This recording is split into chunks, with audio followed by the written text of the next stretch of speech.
Nós leremos então Romanos 2, de 12 a 29. O texto bíblico diz assim: assim, todos os que pecaram sem lei, também sem lei perecerão. E todos os que pecaram sob a lei serão julgados pela lei.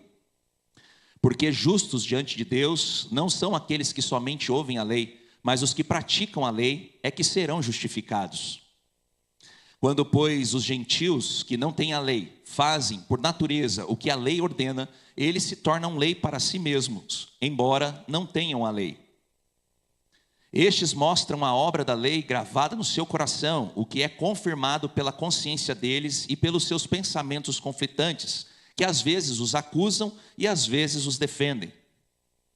No dia em que Deus, por meio de Cristo Jesus, julgar os segredos das pessoas de acordo com o meu evangelho, mas se você diz que é judeu, confia na lei e se gloria em Deus, se você conhece a vontade de Deus e aprova as coisas excelentes, sendo instruído na lei, se você está convencido de que é guia dos cegos, luz dos que se encontram em trevas, instrutor de insensatos, mestre de crianças, tendo na lei a forma da sabedoria e da verdade, você, pois, que ensina os outros, não ensina a si mesmo? Você que prega que não se deve roubar, rouba? Você que diz que não se deve cometer adultério, adultera? Você que detesta ídolos, rouba os templos? Você que se gloria na lei, desonra a Deus pela transgressão da lei? Pois, como está escrito, o nome de Deus é blasfemado entre os gentios por causa de vocês. A circuncisão tem valor se você pratica a lei, mas se você é transgressor da lei, a sua circuncisão já se tornou incircuncisão. Portanto, se a incircuncisão observa os preceitos da lei, não será essa incircuncisão considerada como circuncisão? E se aquele que é incircunciso, por natureza, cumpre a lei, certamente ele julgará você, que embora tenha a letra da lei e a circuncisão, é transgressor da lei. Porque não é judeu quem é apenas exteriormente, nem a circuncisão é o que somente na carne. Porém, judeu é aquele que é o interiormente, e circuncisão é a do coração, pelo Espírito, não segundo a letra, e cujo louvor não procede de seres humanos, mas de Deus. Amém. Curve a sua cabeça, meu irmão, minha irmã, feche os seus olhos, tenha um tempo precioso de oração na presença de Deus, peça a Deus que prepare o seu coração, transforme o seu coração em terra fértil, a fim de que você possa receber a mensagem de Deus para a sua vida nessa noite. Vamos ter esse tempo de oração na presença do Senhor.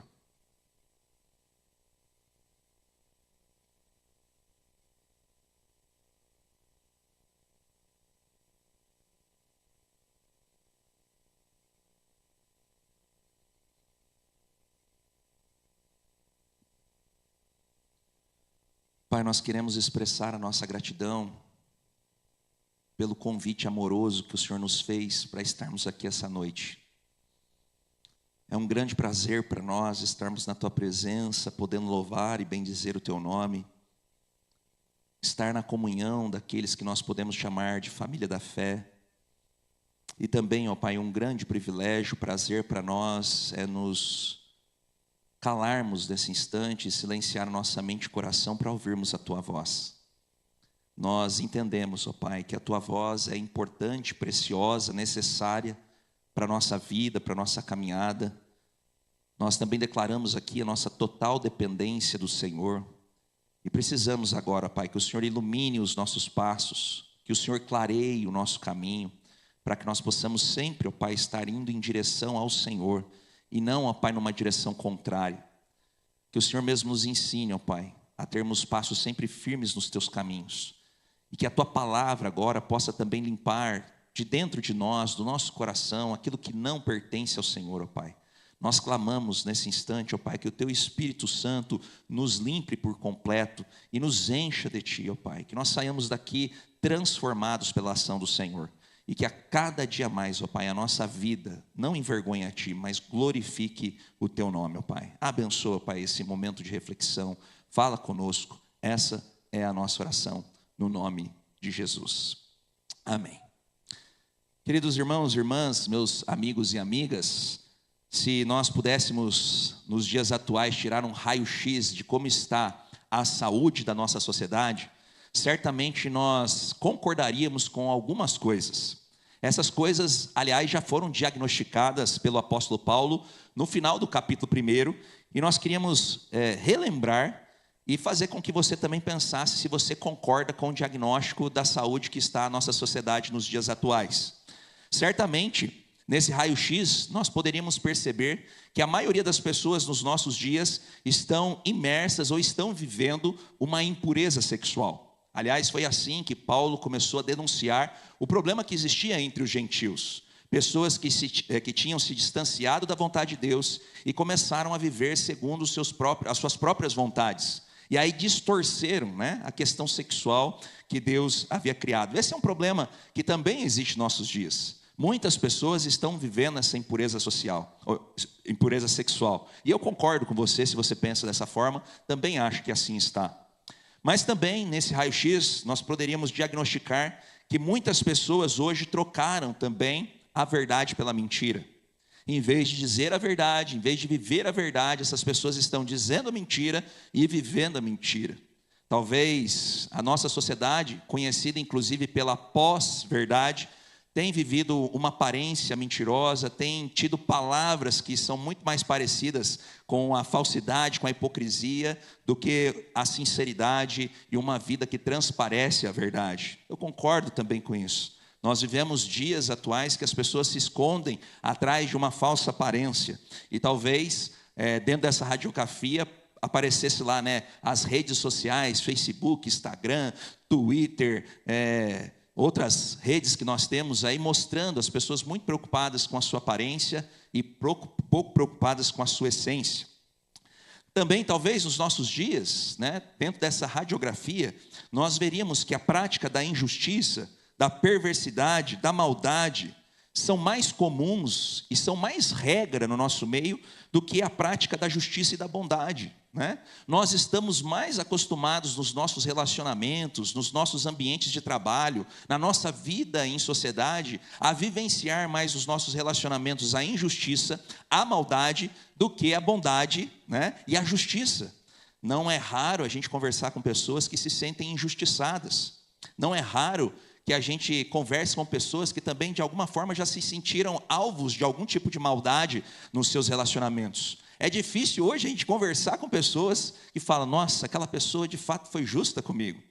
Aquela pessoa de fato foi verdadeira e bondosa comigo. São coisas que parece que os nossos dias eles fogem à regra. A regra hoje parece ser mais a injustiça e parece ser mais a maldade.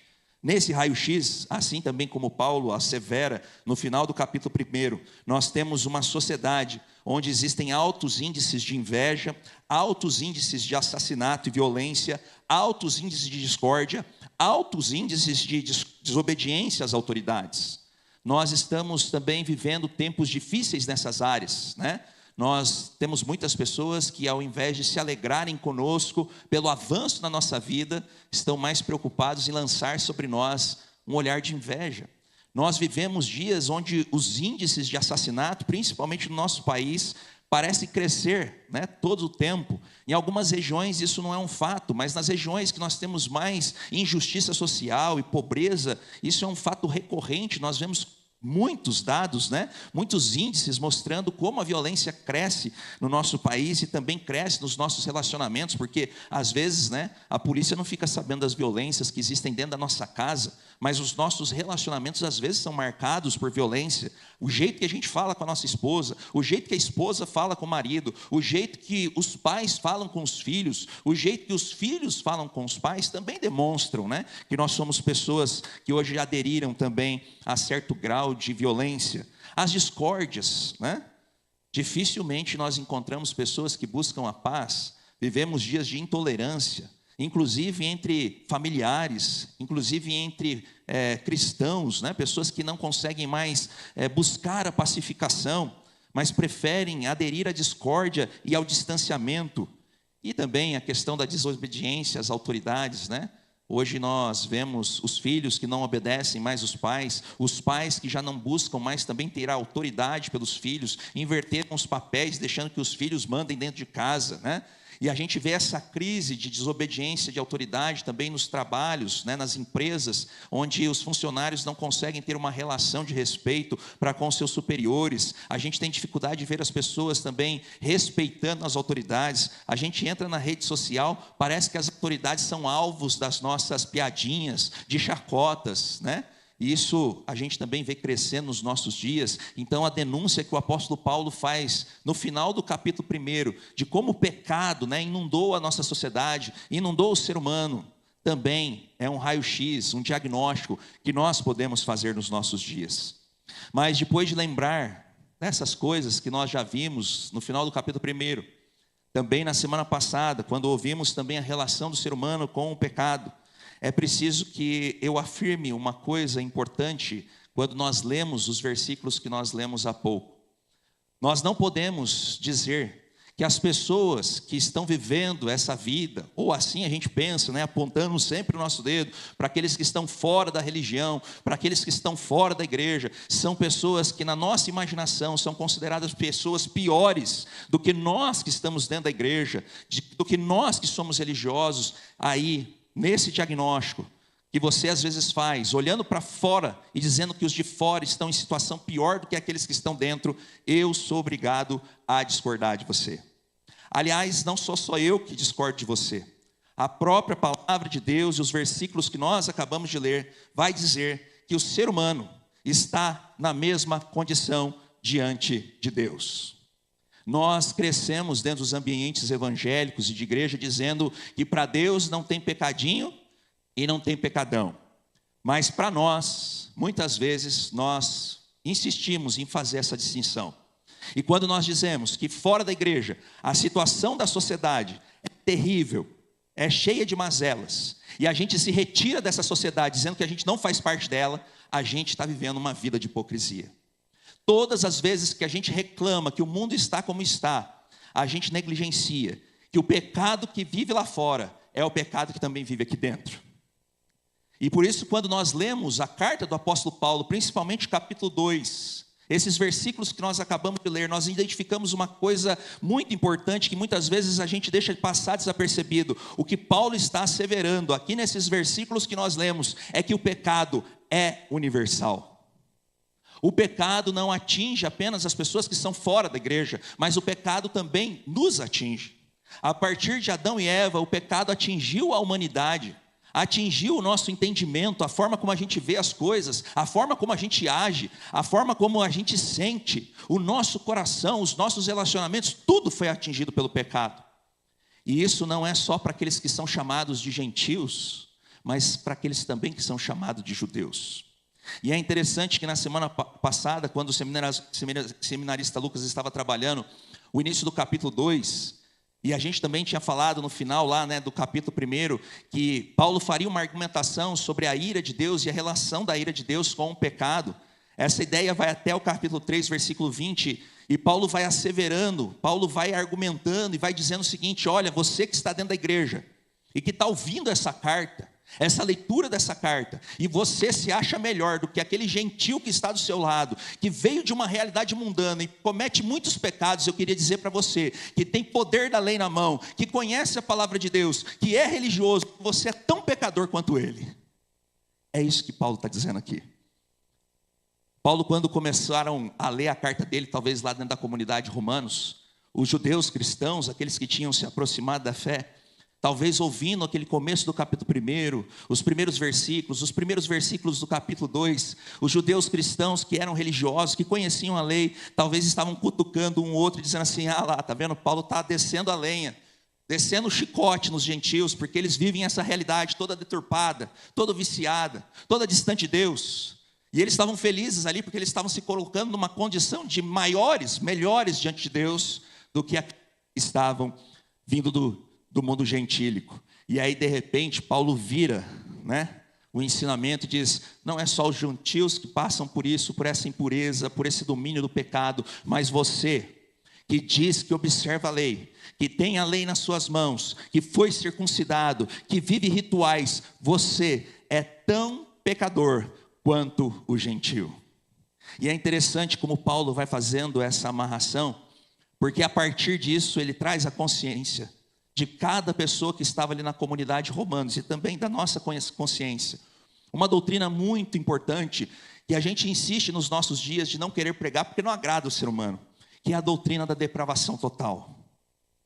Quando a gente começa a se achar muito, a gente devia estudar essa doutrina, porque essa doutrina diz que todos pecaram e carecem da graça ou da glória de Deus.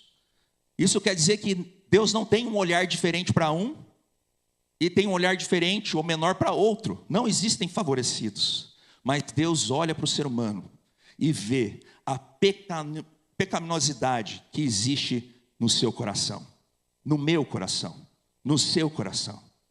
Deus olha para você como o pior de todos os pecadores, assim como olhava para Paulo, que também se considerava o pior de todos os pecadores, assim como ele olha lá para fora e encontra também o pior de todos os pecadores. E é isso que a gente vê, inclusive, no final dessa argumentação, lá em Romanos capítulo 3, já está aí o texto projetado. Paulo vai dizer assim no versículo 10 e 12, se você não acredita em mim, que discordo de você, olha o que Paulo está dizendo, ele diz assim, como está escrito, não há um justo, ou seja, zero, não existe nenhuma igreja, em nenhum lugar, e nenhum cristão, que Deus possa chamar de justo, não existe, está aqui, não existe, nem um sequer, não há quem entenda, não há quem busque a Deus, todos se desviaram e juntamente se tornaram inúteis, não há quem faça o bem, não há nenhum sequer.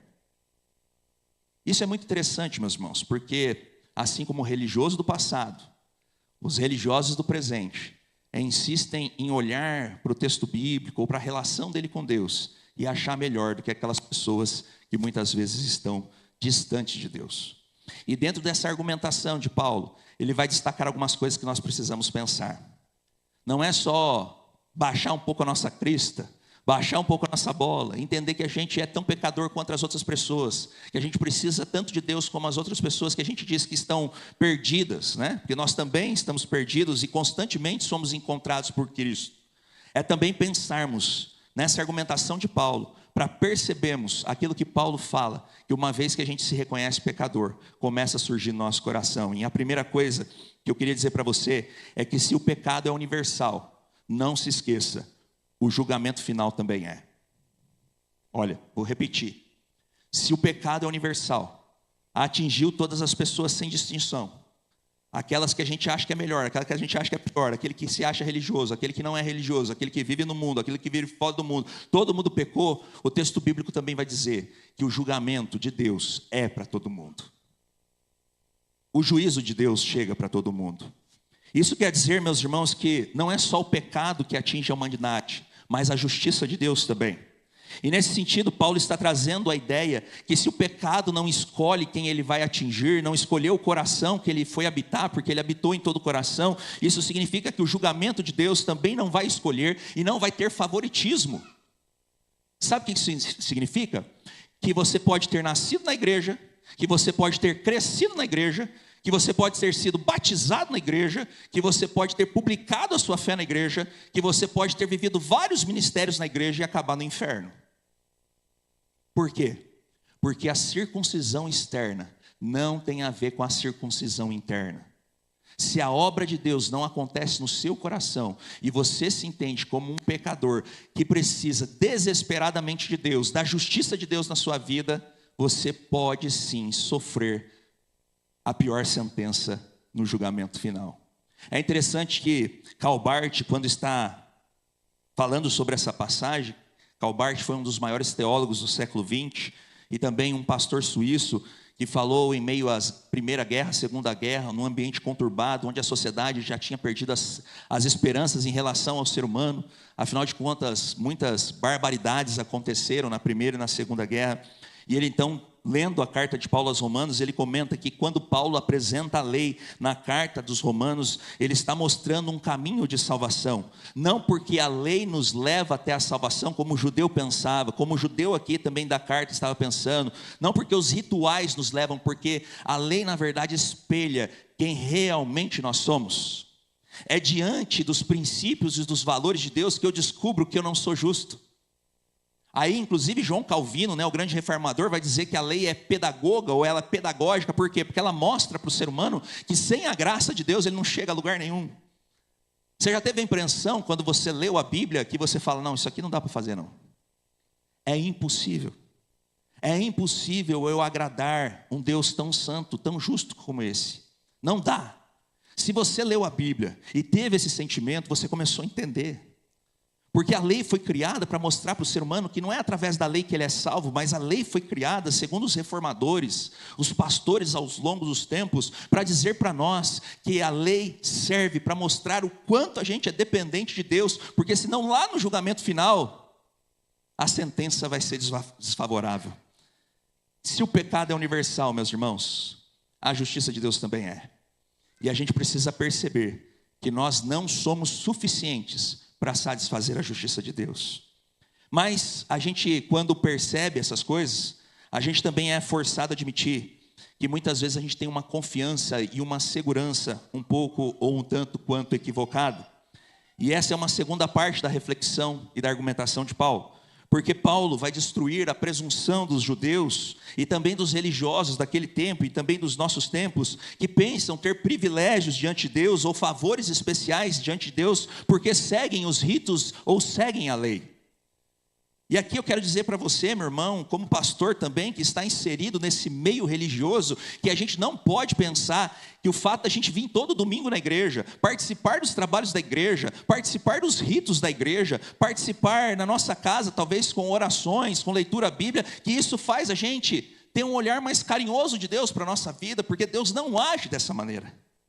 O apóstolo Paulo estava alertando os judeus naquela época, os religiosos naquela época, que o olhar de Deus é um olhar de igualdade para todos os seres humanos. Tanto é que no versículo 11, quando Paulo está terminando uma parte da sua argumentação, e o seminarista Lucas falou isso na semana passada, termina dizendo que Deus não faz acepção de pessoas. Ele está falando isso para gentios, ele está falando isso para judeus, ele está falando isso para nós, pessoas religiosas hoje, e pessoas que muitas vezes se acham no direito de julgar as pessoas que estão fora. E mais do que isso, Deus está falando aqui que Ele não só não faz acepção, que Deus não olha com favores para um e deixa de olhar com favores para outro, mas Ele também chama a atenção daqueles que estão vivendo dentro da religiosidade e acham que por estarem dentro da religiosidade, eles estão blindados.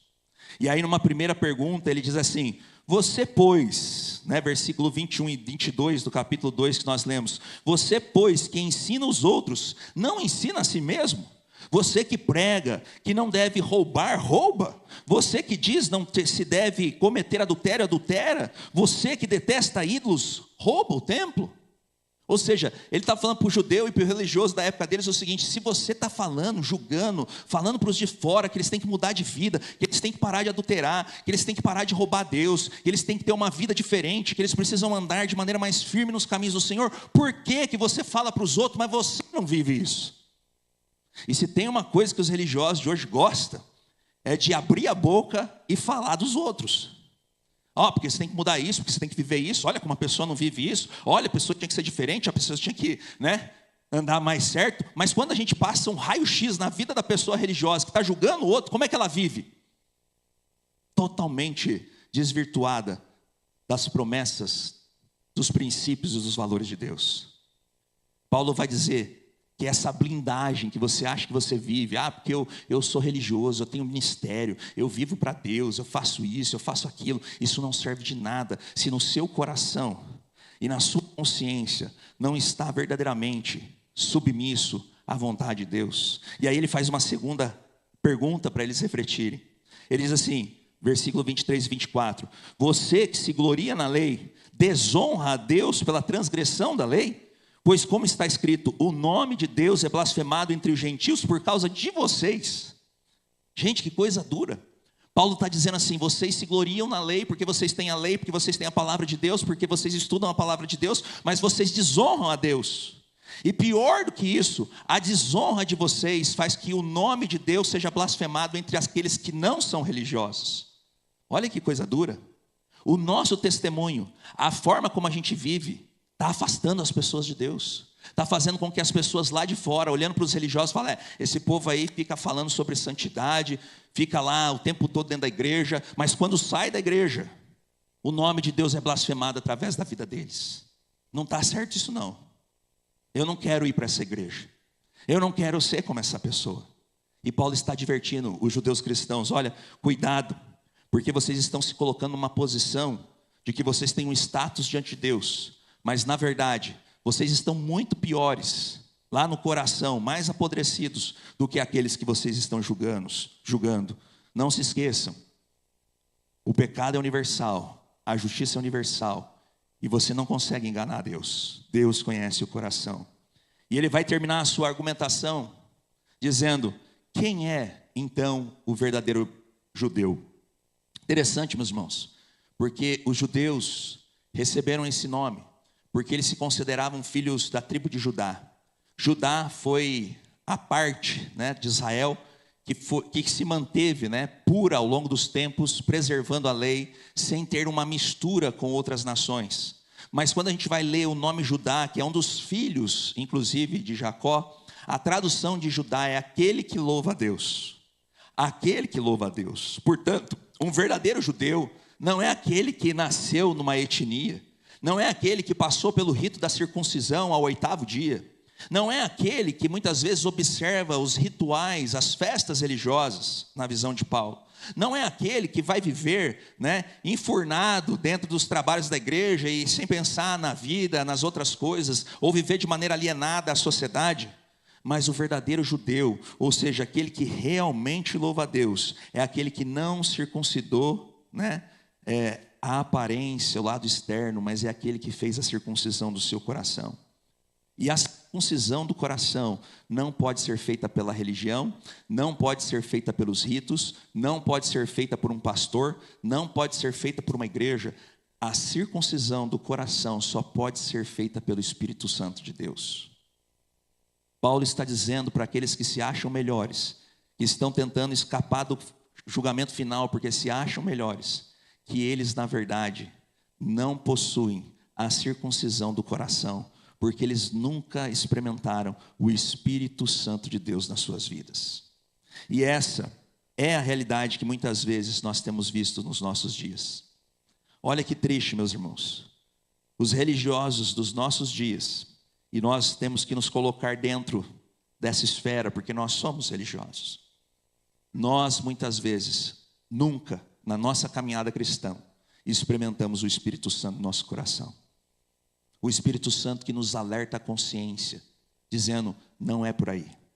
O Espírito Santo que nos alerta a consciência, dizendo: os seus passos estão errados. O Espírito Santo que nos alerta a necessidade que nós temos de estarmos mais próximos de Jesus, mais comprometidos com o Senhor e com o seu reino. O Espírito Santo que tira do nosso coração a vaidade e nos acharmos melhores do que os outros diante de Deus. O Espírito Santo que quebranta o nosso coração para nos apresentarmos na presença de Deus como pessoas que precisam da sua graça e da sua justiça. É o Espírito Santo de Deus que faz isso. E aqueles que têm o Espírito Santo de Deus têm o seu coração circundado. Tenha o seu coração aprovado diante do Senhor, não pelo seu próprio mérito, mas porque reconhecem a necessidade, por conta do seu pecado, da justiça de Deus na sua vida. Em síntese, e para terminar, nós vemos aí alguns passos que Paulo trabalha nesses versículos, e que eu queria que ficasse gravado na sua cabeça, para que quando você fosse falar mal de alguém essa semana, ou fosse pensar mal de alguém, ou foi comentar, né, a respeito de alguém, né, achando que você está numa melhor ou maior, mais próximo de Deus do que essa pessoa, você se lembrasse. Primeiro, a lei não salva. A religião não salva. Os ritos, né, aquilo que nós fazemos aqui não salva. Nem mesmo a Santa Ceia salva. Nada salva. Isso, na verdade, só evidencia a nossa condenação.